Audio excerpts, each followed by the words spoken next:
So hi guys, మీరు చూస్తున్నారు GK బాబు BTech fish farmer. నా అడ్రస్ వచ్చేసరికి తామరకొల్లు గ్రామం, కైకలూరు మండలం, ఏలూరు జిల్లా.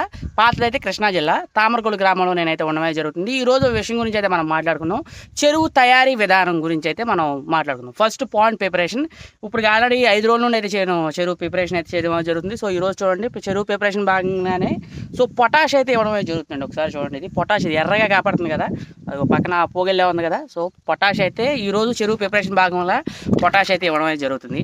సో అసలు చెరువు ప్రిపరేషన్ ఎలా చేస్తారు, చెరువు ప్రిపరేషన్ చేసేదానికి స్టెప్స్ ఏ ఉంటాయి అనే దాని గురించి మనం మాట్లాడుకుందాం. ఓకేనా సార్? సో చెరువు ప్రిపరేషన్ విషయానికి వచ్చేసరికి ఫస్ట్ ఆఫ్ ఆల్ ఏంటంటే, చెరువు అంతా పట్టేసిన తర్వాత, ఖాళీ అయిపోయిన తర్వాత మనం చెరువుకి పాయిజన్ అయితే ఇవ్వడమే జరుగుతుంది. అందులో ఏమున్నా సరే మొత్తం చనిపోతాయి. ఏదైనా ఒకటి ఎర్ర ఉన్నా అయ్యున్నా మొత్తం అయితే చనిపోవడం అయితే జరుగుద్ది. దానికి ఏంటంటే మనం బిళ్ళలు కొడతాం అంటారు. సో చాలా ఏరియాలో పందుకొక బిళ్ళలు అంటారు, కొన్ని చోట్ల పాయిజన్ అంటారు, రకరకాలుగా ఉంటాయి. సో పాయిజన్ విషయానికి వచ్చేసరికి ఎకరానికి 2 కేజీలు అయితే వేస్తామండి మేము బిళ్ళలు. సో పాయిజన్ బిళ్ళలు, పందుకొక బిళ్ళలు అయితే ఎకరానికి 2 కేజీలు చొప్పున అయితే ఇవ్వడమే జరుగుతుంది. అంటే మొత్తం అందులో కేసకాయ, బెత్తు, జోబుడాయి, ఇలా రకరకాల చేపలు అయితే ఉంటాయి. సో అవన్నీ అన్వాంటెడ్ కాబట్టి, అవి మనకు అవసరం లేదు కాబట్టి వాటిలో అయితే మనం అయితే ఇవ్వడం అయితే జరుగుద్ది. సో అవి ఇచ్చిన తర్వాత 3వ రోజు తర్వాత నుండి చెరువు ప్రిపరేషన్ అయితే మొదలవుద్ది. 3వ రోజు తర్వాత మనం ఏం చేస్తామంటే, జింకు ఎకరానికి 10 కేజీలు చొప్పున జింక్ ఇస్తాం. సో జింకు లోపం ఏమైనా ఉన్నా సరే, నేలలో కొంచెం ఏమైనా ప్రాబ్లం ఏమైనా సరే, జింక్ ఎకరానికి 10 కేజీలు, ముడి జింక్ అంటారండి, గుర్తుపెట్టుకోండి.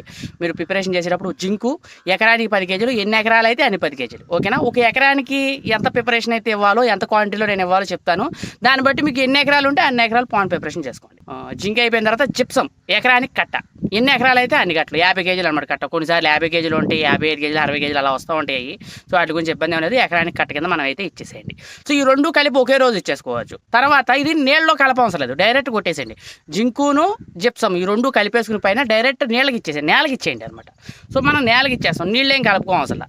తర్వాత అది అయిపోయిన తర్వాత next day single super phosphate అంటారు. మనకి చెరువులు చేలు వేస్తాం కదా. సో దాన్ని అయితే ఏంటంటే సింగిల్ సూపర్ ఫాస్ఫేట్ అంటారు. దాన్ని మీరు ఒక ఎకరానికి 50 కేజీలు చొప్పున నీళ్ళలో కలిపి ఇవ్వండి అప్లికేషన్. అది సో మనం నీట్ ఉంటుంది కదా, సో నీళ్ళలో అయితే కలిపేసుకుని వాటర్లో పడవలో పోసేసుకోండి. సింగిల్ సూపర్ ఫాస్ఫేట్ పడవలో పోసేసుకుని నీళ్ళు కలిపేసేయండి. నీళ్ళు కలిపేసి చెరువుకి అయితే ఇచ్చేసేయండి. సో చెరువుకి అయితే ఇచ్చేసిన తర్వాత చెరువు అంతా కొట్టండి. పడవలో పోసుకున్న తర్వాత ఇలా బారు వెళ్తా తిరుగుతూ వస్తాం కదా, చెరువు అంతా కొట్టుకుంటే సరిపోద్ది. అది ఒక రోజు. ఆ రోజు అయిపోయిన తర్వాత నెక్స్ట్ డే పొటాష్ ఇవ్వండి. ఇప్పుడు మనం పొటాష్ అయితే ఇస్తాం. ఒక్కొక్క రోజు గ్యాప్ ఇస్తే సరిపోద్దండి, ఎక్కువ రోజులు అవసరం. ఒక్కొక్క రోజు గ్యాప్ ఇస్తాయి. బిళ్ళలు కొట్టిన కాడి నుంచి 10 రోజులు అయితే టైం ఉంటుంది. ఈ 10 రోజుల్లో మనం చెరువుని అయితే రెడీ చేసుకోవాలన్నమాట. అర్థమైందా? సో ఈ 10 రోజుల్లో మనకు 3 రోజుల తర్వాత మనం జిప్సము జింకు వేస్తాం. తర్వాత 4వ రోజు అది ఇస్తాం. 5వ రోజు వచ్చేసరికి ఏమో సూపర్ ఇస్తాం. 6వ రోజు వచ్చేసరికి పొటాష్ ఇస్తాం. 7వ రోజు వచ్చి బెల్లం ఇస్తాం.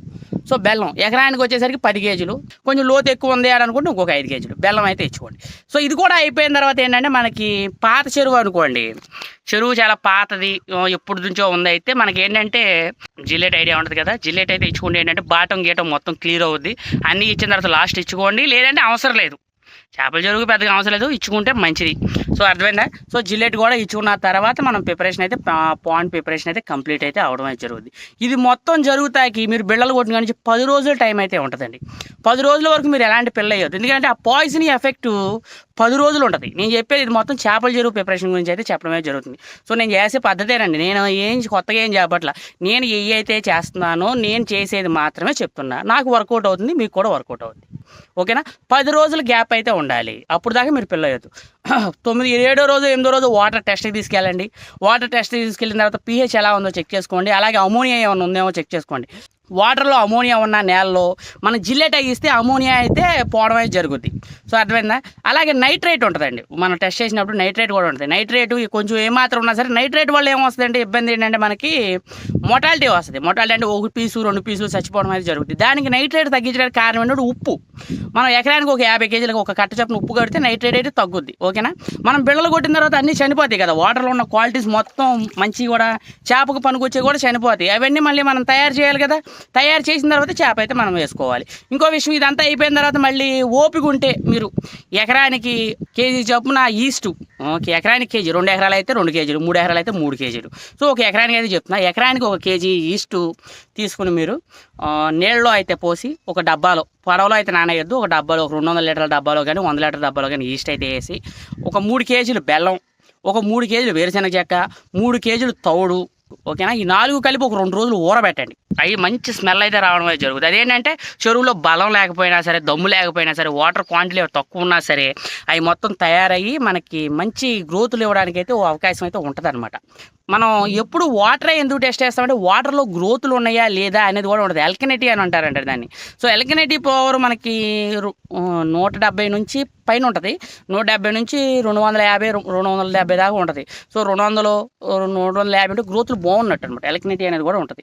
సో ఇది ఒకసారి వాటర్ టెస్ట్ చేసేటప్పుడు ఏమేమి ఉంటాయి అనే దాని గురించి అయితే మనం సపరేట్గా మళ్ళీ దాని గురించి మాట్లాడుకుందాం. సో ఇది వచ్చేసరికి ఓన్లీ ప్రిపరేషన్ గురించి మాత్రం కాబట్టి నేనైతే చెప్పడమే జరుగుతుంది. ఇందులో మీకు ఏమైనా డౌట్స్ ఉంటే కామెంట్ రూపంలో తెలియజేయండి.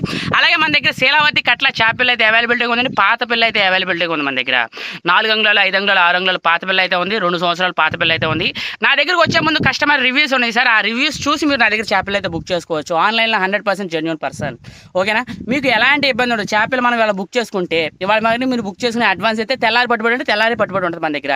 సో అలా అయితే ఉండి అంత జెన్యూన్గా అయితే మనం చేసి పంపించడమే జరుగుతుంది. మీకు ఏమైనా డౌట్స్ ఉంది సార్ కామెంట్ రూపంలో తెలియజేయచ్చు. అలాగే ఇంకోసారి ఏంటంటే మీరు ఫోన్ చేసి కూడా మాట్లాడవచ్చు. చాలా ఫోన్ కాల్స్ నేను లిఫ్ట్ చేస్తున్నా. కొన్ని కాల్స్ లిఫ్ట్ చేయబోయే కారణం ఏంటంటే నేను కంపెనీకి వెళ్తున్నాను.